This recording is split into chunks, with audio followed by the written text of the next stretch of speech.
slightly underrated, but it's okay. You are asking difficult questions. Hello, friends. Welcome to Season 1, Episode 3 of A Sound Conversation, a monthly podcast where we get to chat with wonderful people about life, music, and the business of both. I'm your host, Paapa Versa, and if you're enjoying the show so far, please leave a review on whichever platform you're listening or enjoying this on, because it goes a long way to help me reach others who might also enjoy this show. And one more thing before we move on, I still have a stutter or stammer, so if I start talking about my great-great-great-great-great-great-great-great-grandpa, I'm really just talking about my great-grandpa. All right, so moving on. We've only done 2 episodes of this show, but our next guest is already the most requested guest. He's a rapper, singer-songwriter, and at this point, a living Ghanaian icon. His pen game is goat level, with millions of fans worldwide, aka the M.anifest. He has perfected the elusive art of making art that is highly accessible and at the same time highly innovative. And you can hear this perfection so clearly on his latest album he calls Madina to the Universe. He has worked with legends in the game from Burna Boy to HHP, Efya, Obrafour, and more. And he's been lucky enough to even work with me a few times. Friends, please help me welcome M.anifest, aka the God MC, aka M. to the show. M.anifest, welcome to the show, bro. Wow, that was impressive. Thank you. That's a keeper for me. I'm going to pin that one. So yeah, yo, bro, how are you doing? And how would you describe yourself? I'm doing good. I see myself as a legacy thinker.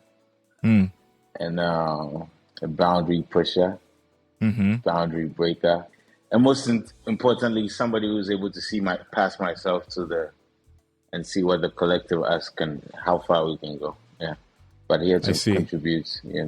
I'm on a mission, but the vision has always been clear from jump. Yeah. So it sounds like you have less of an I mindset and more of a we mindset. And you just mentioned that vision has been clear. What is that vision? Can you just, in very, very explicit terms, tell us what that vision is? My vision coming up was simple. I wanted to make dope music that humanizes us. And to do that, it's not a solo pursuit. It's also sort of just working with people and also being tapped into sort of pockets and communities of creators and other people who can help. Who can help both access the excellence and also who can also be part of connecting to what I deliver. So on the musical side and any other thing that has been spin-offs from that, I've done keynotes like the from Memorial keynotes, which for instance was centering around popular music and self-actualization.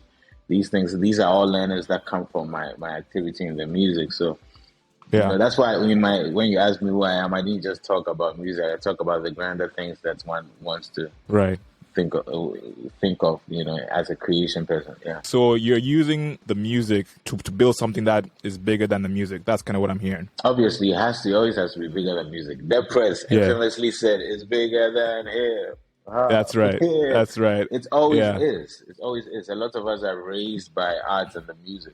Particular. A lot of our interests, our passions, our learnings of ourselves even comes from the music. So that's one level. Now you look at the continents, for instance, the African identity right now is so, I would say, it's being incredibly shaped by the music and the movement of the popular 100%. music currently. And there are people who are going to grow up with a different relationship to the globe because of the music and what it does and how what it does to them and what it's doing in the world. Yeah. And it's really, really clear to see because you work with everybody, both within Ghana, but also within the African continent and also beyond, but especially within the African continent. So it seems like that vision has just been made evident over your catalog and it's helpful to hear you just say it very explicitly to say, no, that's not just an accident. Like that's been the vision from day one. I've been having some conversations with artists here and there. And the thing that I emphasize over and over again is just having like clarity of vision, know exactly what you're going for in anything. And then everything else will come from that. So throughout your very expansive life and career in music, but also outside of music, like what are you most proud of? Wow. Yeah. Whew, that's a good question. I think music, I'm most proud of the fact that I never saw this as a future for myself. but it's something that I've been able to consistently do in within an upper trajectory going this way over the years.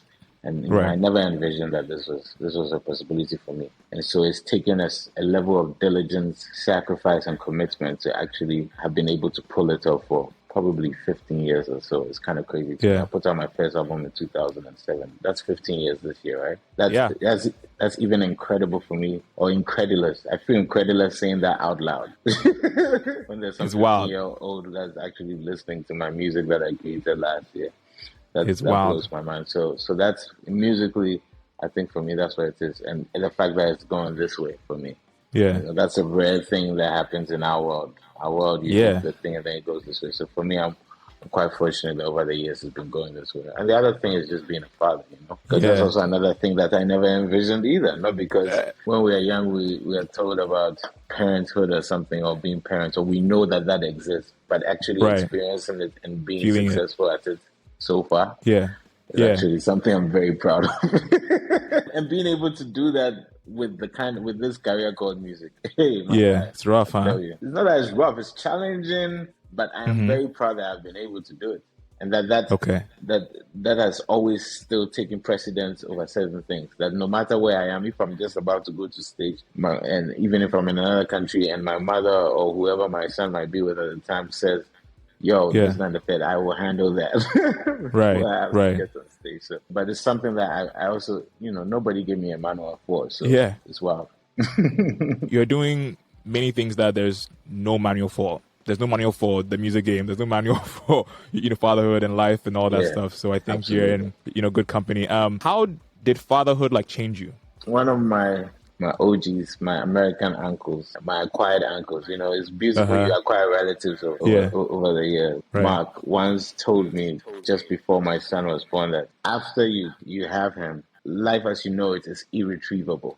You'll never have that life again. There's before and after. It's before and after. And he was absolutely correct. I think the idea of being responsible for somebody outside from yourself also brings a portion of urgency to the business side of things. It's not like I'm just doing this so that, at the end of the day, I please myself. No, it's this thing for work, beyond just myself. I think that definitely does that to most of us, where it's Charlie, this thing here now for work. It's an added fuel. Actually, that brings me to something that I was wanting to ask. You clearly have an artist's mind. If I say an artist's mind, artists have a transcendent way of seeing and being in the world. They're in this moment in time and space, obviously, and observing everything in it, and yet still connected to this kind of eternal river of truth and beauty that cuts through time and space, and drawing from that to communicate to the world that we're in now. So your songs like Suffer, Osmandias are examples of that, in my opinion.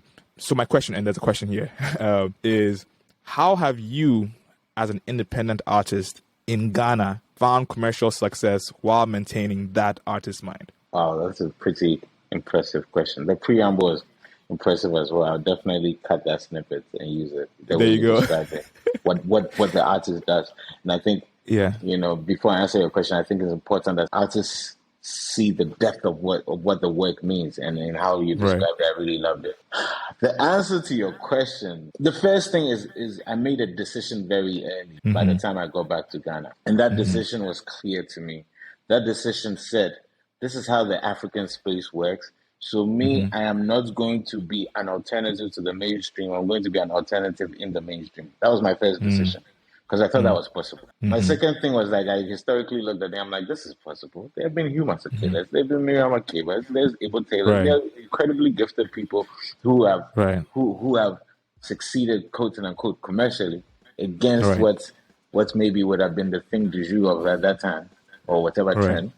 So I looked at history and I say, me too. I'm somebody. I have to do something. Maybe so. And the other thing was just really have to be vast in thinking. I had to be. I realized that if you're not and you are different, quote unquote, can't use the same avenue. So my first thing that I did, or we did as a team, was that we went to South Africa. We made it an African endeavor, not a Ghanaian endeavor. Ghana became, we had to do it outside in and force my way in. I got nominated for a Channel O award before a Ghana Music Before. Award. They were seeing me on MTV based in Channel O before Foresight. Yeah, It that's was a funny. strategy because, of course, they're shaping perception. So Right. we had to be vast. We had to be more vast than other people in thinking and the Yeah. scope. That we Yeah. had to be dealing with not a demographic but a psychographic of people. And Psychographic, if you go get them for Kenya, understand sort of thing. But Yep. there's still so much more work to be done. I'm Right. excited about the fact that in this new Gen Z and the people coming up, you are seeing examples of people at different that are actually having explosive commercial success. Right. It's going to embolden more people to be able to just go far with how artistic you want to be. Go far, and it's still possible. Yeah. Yeah. So anyway, Love it. for me, I don't think I even have had that right moment commercially, but I've been managed to be credible in that space and do my thing, and I'm very happy. Other people have done it. I should have done it, and I really love other people who do it because it's not easy when you're doing it as a different artist. But it definitely requires creativity in business the same way you apply creativity in your creations. Right. Yeah, I just had a conversation on the last episode with Damian Keys about the music business is an art itself. Artists need to also be thinking about the art of the music business. I think you just saying that and having seen the growth in your career and the success you've had so far is like, yeah, that is possible and that is legit. I'm also a M.Anifest fan. And you've been one of the artists who has inspired me and is still inspiring me. And so I guess let me ask you, who are the top 3 artists who inspired you growing up? I think you mentioned some of them. Say like the top 3 and then also who is inspiring you right now? That's good. That's a great question. Top 3, they are pushing me. Let me give you 3 of my top 50. There you go. Definitely say Nas. It's very evident to a lot of people that follow me that have on numerous occasions cited Nas because the level of brilliance that he's allowed himself to reach at certain moments is incomparable. 100%. Doing songs like Rewind and telling a story from back to front, doing I Gave You Power and personifying a gun. I mean, his creativity was just killing it, and also just vocal tones and everything. So Nas was definitely a big inspiration for me growing up. Tupac was a huge inspiration as well because Tupac is the king or the grand emperor of compelling. If compelling was a human being, it's Tupac. What's compelling? The compelling is nothing you could do about it. You're so attracted. It's magnetic. You're so drawn to it. And people, it's so underrated, this quality in an artist. An artist being compelling. Whatever it is that makes them compelling. It could be something as superficial as their looks or something as soulful as the sound of their voice. DMX, Tupac, DMX. Which I think is being played. How's it going now? If it's on, then it's on, then I got to know now. I mean, come on. So Tupac was... Or like Snoop has that, compellingness. Yeah. But that's imagine, good. as compelling as Snoop is, I don't think it's even comparable when you start with Tupac. Because when you're checking the compelling boxes, all of them, he had it. As an so definitely was a big influence. I remember people were crying when Tupac died back in my day. People in Ghana, so like in school. Everywhere. So that's 2. Nas and Tupac. Those are 2. I chose 2 hip-hop ones. I'm going to choose all 3 hip-hop ones today. Fugees were a huge inspiration for me. In particular, the Fugees, the score. I think I probably knew every word, and I used to play that over and over again. And in terms of being the fact that you could be hip hop and still be very musical and expansive, you could do a Fuji lad, the next time you're doing the Lauryn Hill one, "Charming My Pain with and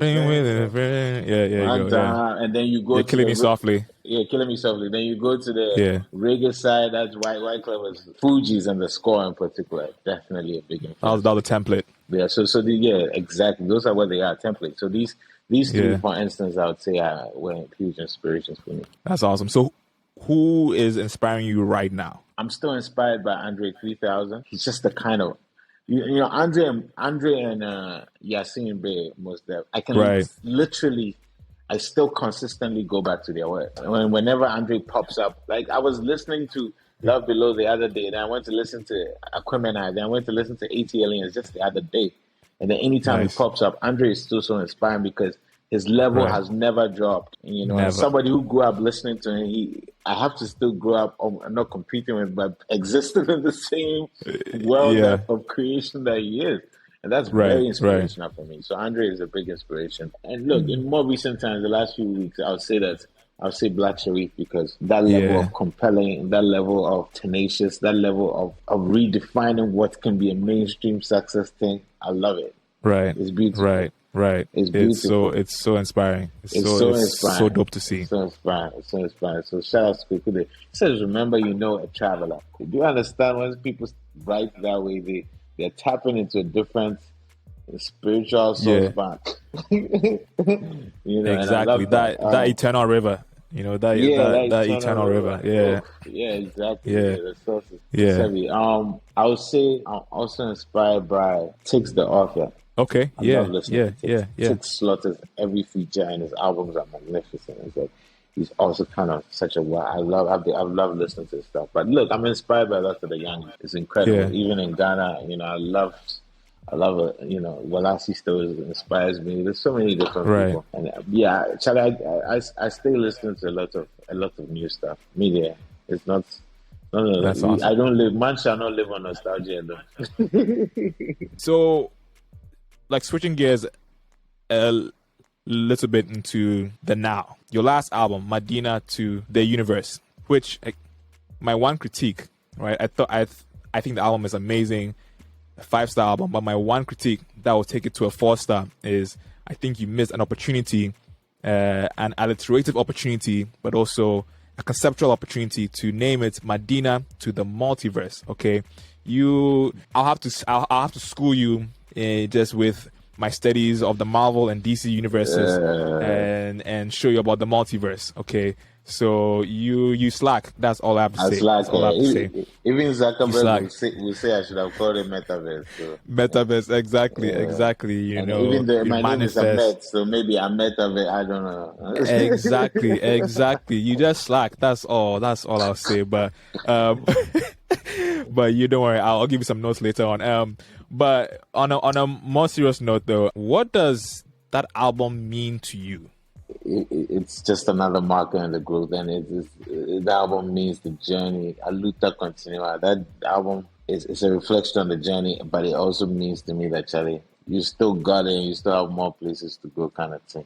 Yeah. I'm very pleased with that album, and it's going to be one of those. Mark my words, it's going to be such a big grower, as far as I'm concerned. It's going to be one of those ones that, over the years, is going to age quite well.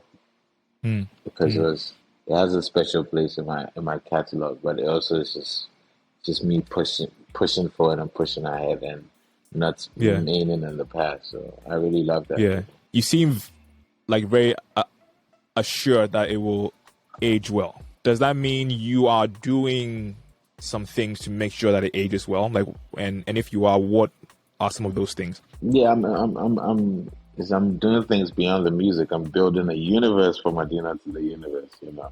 That's one of the reasons why I did things like the mural around Atomic and Roundabout. I had Jasper from the artists do that, the helmet. And, recently we went to Sharjah and performed the entire album. It's the first time I've ever performed an entire album.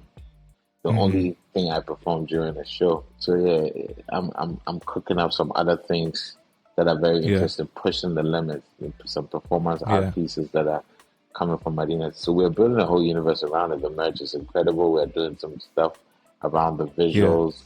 I don't mean music videos necessarily. We're still going to do a few more, hopefully. Yeah, we are, as I say, we are minting. You're minting. We're minting I see. a lot of different things with that, and I'm excited about that, And that's one of the reasons. It's like, is building a universe around it, expanding the Madina to the universe. It's exciting. Right. That's great. That's great. I mean, that's the more bigger, larger thing. But on a more music business level tip, we're definitely running campaigns for songs right now. We're running a campaign for Game Over, and I'm excited to see how far we can take it. I mean, I think people say that this album is the album of mine with the most commercial potential songs. I don't know if that's true, but we'll see. yeah, it definitely does, because again, like, most of your projects have like straddled that line between being highly accessible or commercial, if you will, and highly innovative. But I think this album is like, you just see that, and I think like both both angles are like heightened even more. So if Yeah. there's like so if it's like accessible, it's like really accessible, and if it's innovative, it's like really innovative. So I think that's true, and I'm excited to see where it goes. Thank and I have another question about not Madina to the universe, but about Nowhere Cool. Nowhere Cool. Okay. So on Nowhere Cool, on your title track, let me tell you what you said. You know I'm going with this. Okay, yeah. So you said, I've sacrificed my personal life, okay, to be creative, to get the music right. You said this, so just reminding you, this album don't make me happy and rich. I'll gladly hang up the mic. Obviously, you are still holding the mic. So which one was it? Happy, rich, both? I must be happy and rich. You must be. See, I believe in self-fulfilling prophecy, so I must be happy and rich. I'm not doing bad. Yeah. And I definitely, of course, that was, I guess, obviously both literal and metaphorical. Right. Literal in the sense that I'm not going to keep doing music so that just to please any kind of personal ambition or fulfillment. I need the rewards to also match what I put into it. That was really what it was. Because otherwise I would have done one album and said, at least I tried it. I can tell my great grandkids that once upon a time, guess what? Hey, come here, grandchildren, come here, great grandchildren, come and listen to this song that they'll be like, hey, grandpa, great grandpa. No. So long as this is a career, it's not just a pipe dream, you know, the business aspect of it. But I believe in what the creations, when you create something that's great, what you can do, and that's why I made that bold statement in that regard. Yeah, because I needed to remind myself that if this thing doesn't step me into another stratosphere, you know, I'm not in this anymore. But Nowhere Cool did a lot for me. I won't even lie, because after that, I didn't have to release another record for a while. That came out in 2016, and we didn't hear any new stuff for a minute. So it took me like 3 years before I put out an EP. You know. Yeah. But that's the thing, man. Charlie, I'm on my own time clock. When you want to create in that way, you cannot be forced on other people's time clock. I'm conscientious, obviously, business-wise, of what's going on around, you know. People worry about, you still be relevant, this, that, and that. Right. But you have to figure out a way to chart your own path and not be chasing that. Because if the quality drops, that's going to hurt me the most. And artists such as myself, one of the biggest currencies is that people can be like, yo, it's really quality, it's really dope. Right. So if that falls off there, then forget. I'm wasting time. But anyway. Yeah. I mean, so I said I know we're cool, and I think self-fulfilling prophecy. Happy, rich. Love it. Love it. The template. I love it. So, what's been the most challenging song for you to write so far, your whole career? Wow. And if I say that, I mean like you had to go somewhere that you'd never been before, and it really like challenged you, and maybe even like changed you. You're asking difficult questions. As well. My favorite song of MTTU, I feel like, did that. Not because it was difficult to do, but it definitely changed me and it challenged me. And that's Weeping Clouds. It came from a place of pain. But in honoring the dearly departed, I want to honor with that song. And also in the style of how we mourn, I decided to take on this big sounding brass, etc., like the way we do in funerals. Right. But it was coming from a very challenging place, a place of a lot of tears. So it did change me, because also I did not rap on that track, because by the time we were done with it, it didn't need raps. But then I directed it in terms of like, yo, this is the horns we need on it, etc. Because it changed me, because I realized I've always known it. But I realized that I can speak without rapping. You know, I can speak musically in whichever way I want to do. And I let the horns do that for me. And I constructed a song I'd never done before, and it definitely changed me, because I think it worked. And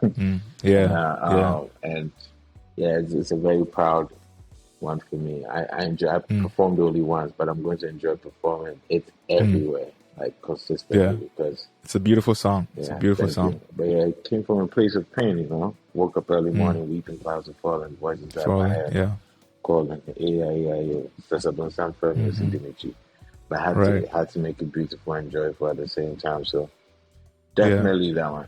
It's very interesting that you mentioned that, because I actually originally had a question specifically about like that song and saying like what it meant for you, but I was like, you know what, no, let me actually just zoom out and just you know. But it really resonates, because it is someone that I haven't heard you like really even like go before. So it was really awesome to hear you go from like mining the joy and beauty that exists in human pain. It wasn't easy to do because it came after a very painful death. I didn't know that I was going to do that, but immediately I heard it. Well, not just immediately I heard it, but when I was in the studio and the horns were not on it at first, I just felt compelled to do that. And sometimes all you have to do is just listen. Not get into autopilot mode of I know how to do this, that, and the third. Okay, this hook, this verse.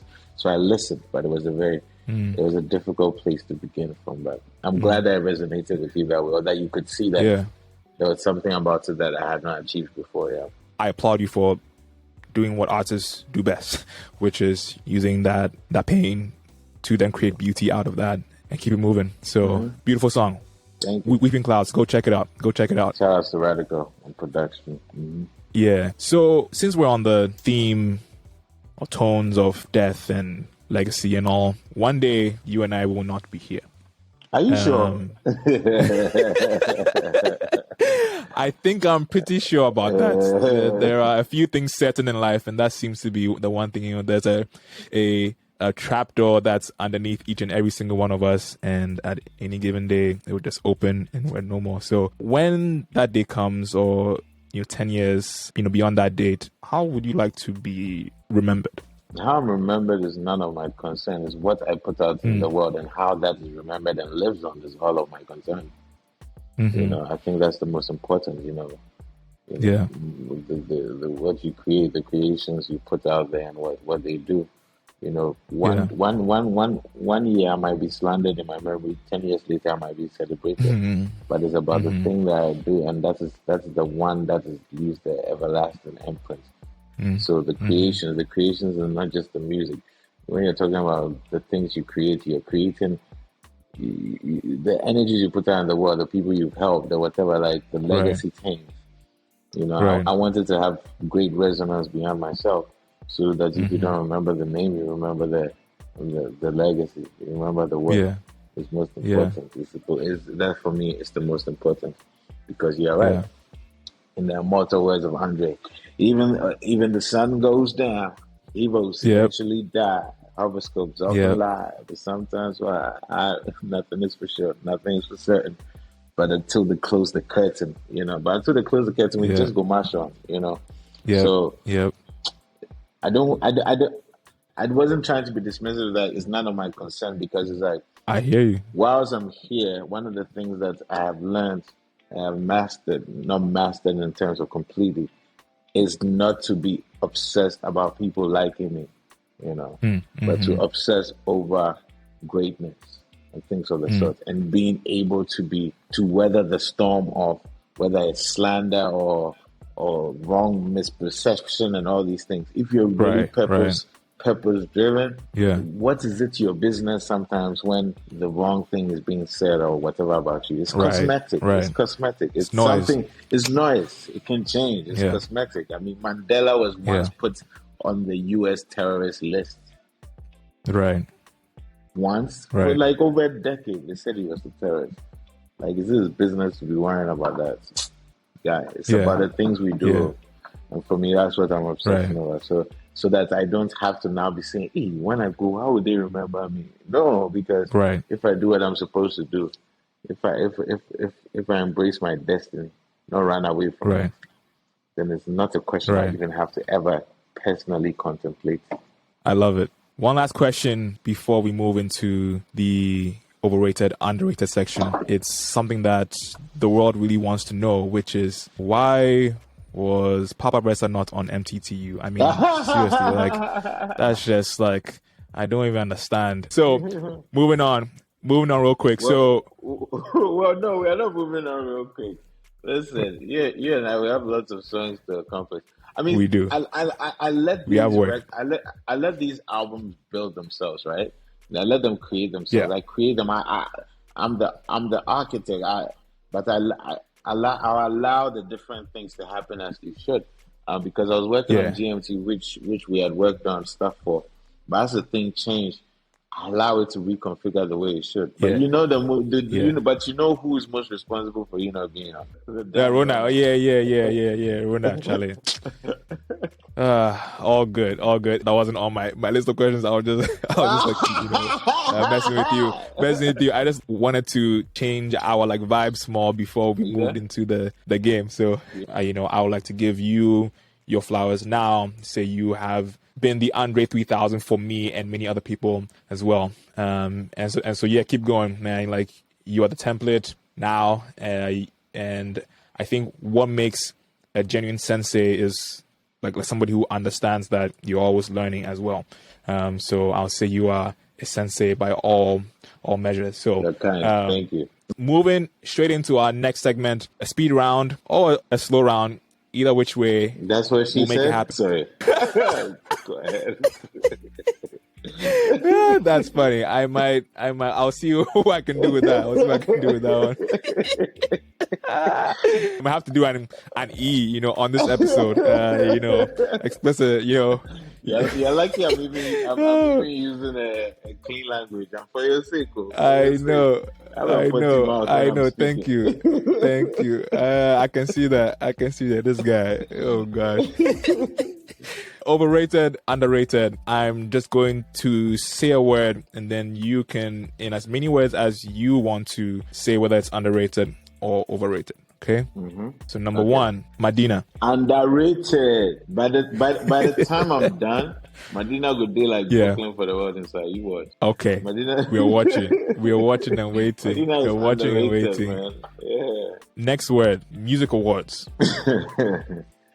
I'm gonna give an answer. People don't.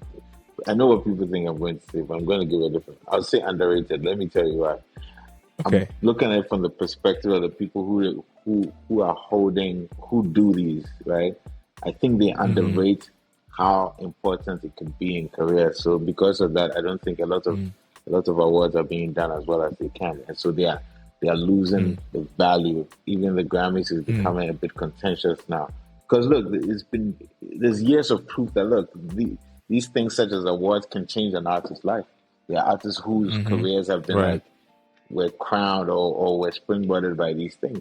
If they understood to be that important, the processes in which these award shows would undergo to make sure that it really keeps the prestige would be great. So it's underrated because a lot of award shows are not being done with care to make that contribution to the music ecosystem the way it should. Sometimes it does, but sometimes it doesn't. If you win a Grammy, you can change your life because even though there's problems around it, there's still names. There's still something about that. The Grammy Award winning Paapa Versa opens the door. Sure. Yeah. So I want the people who run these things to not underrate award shows and make sure that they elevate the prestige, the integrity, the transparency, the honesty of these things. So they're underrated for that reason. Yeah. Next one, 9-to-5 jobs. Underrated. Everybody in this right now, people want scam rather than get a 9-to-5. So I think 9-to-5s are underrated because social scamming is like what people want to. Yeah. And I don't even mean it literally just be the Game Boys. I mean, this whole life right now is about people posturing to be something that they aren't. Everybody be an entrepreneur. Right. Everybody gets some scam. Everybody gets some scheme. When sometimes there's nothing wrong with a good paying, honest job. You can call it 9 to 5, 8 to 6, whatever it is. Whether it's a Zoom lounge or whatever. There's honor in working hard and earning money, so long as it doesn't drain the life out of you. So it's underrated because we exist in a time right now that people they do like, if I don't get my own company, entrepreneur, etc., then forget. But then all they're doing is not really like they're just scamming and scheming.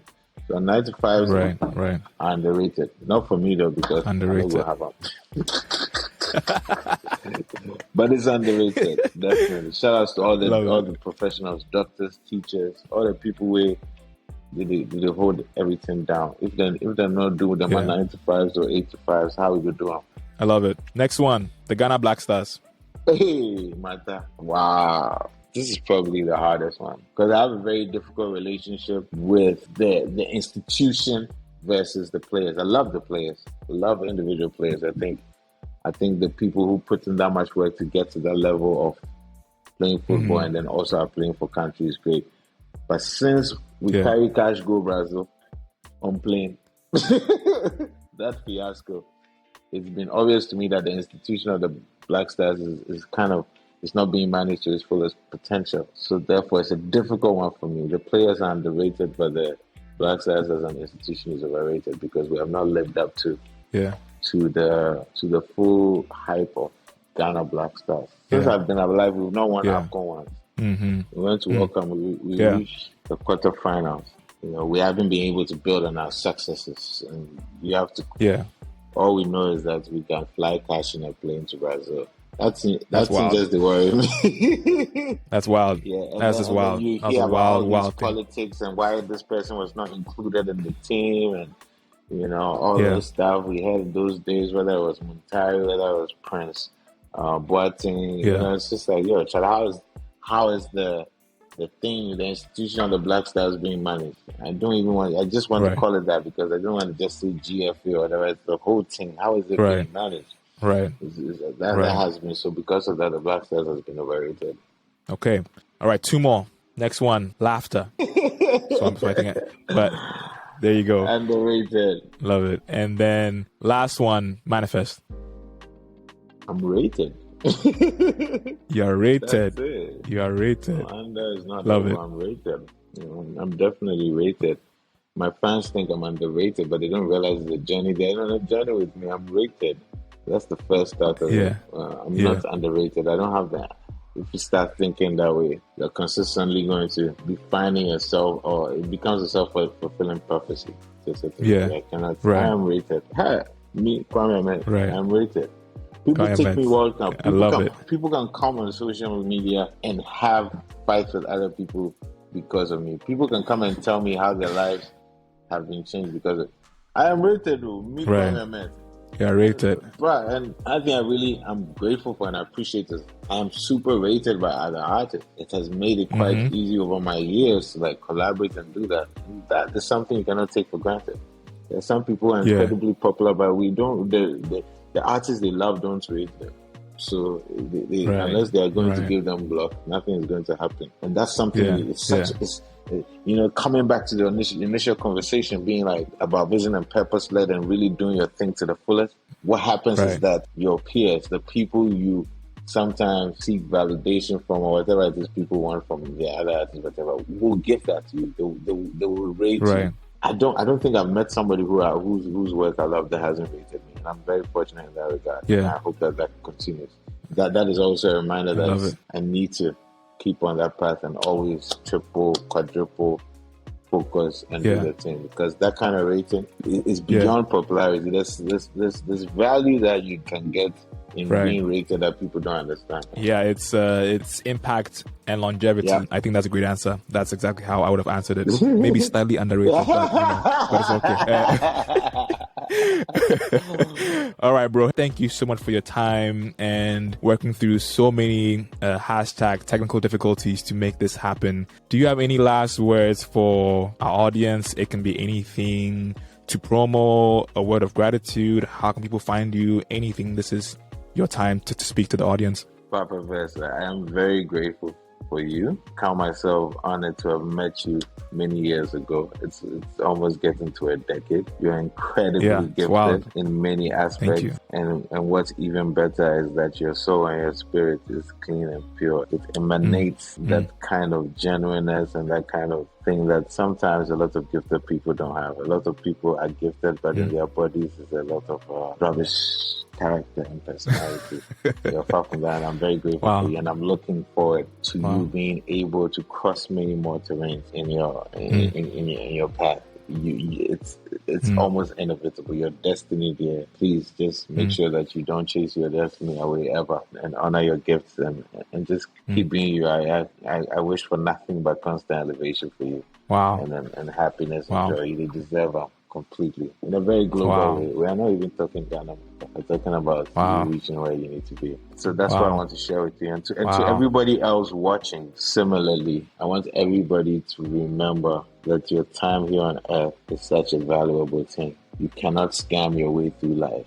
You cannot pretend to be excellent. You cannot pretend to do stuff. You cannot pretend to whatever kind of thing. You have to do it. Do not waste this valuable time that we have here on plots and schemes instead of doing and excellence and greatness and giving and kindness and generosity and loving instead of coming, spending your days hate and troll and all that. Your time here is valuable. Use that to create things that positively, energetically affect us in a great way. Don't squander it. Don't waste it. You know, a lot of us go through life pretending to be something, pretending to be, like, how are you? Or, no, everything's good. No, I'm doing this. When nothing is actually happening. Use your time. It's very valuable. Much love, much respect. Love you. And bless. Man, that was some like spiritual, like benediction type stuff, man. Thank you, M.anifest, for those kind words. I was asking you to, speak to the audience, and then you were saying nice things about me. I was about to cry over you. Thank you, bro, for your time. Everyone's time is precious and priceless, and I'm honored that you spent some of that with me on this episode, and I'm looking forward to our paths aligning more creatively and personally as well. Yeah, God bless you, M.anifest. Thank you for being on the show. Thank you too, my brother. And to our listeners, that's it for episode 3, season 1. I have been your host, Paapa Versa. Thank you, yes, you listening right now, for your time and support. Make sure you're following me on all socials, Paapa Versa, PAAPAVERSA, and M.anifest as well, M.anifestive on all socials as well. And don't forget to subscribe to this podcast. New episodes coming every month. Till next time, take care of yourself and your loved ones. Grace and peace to you.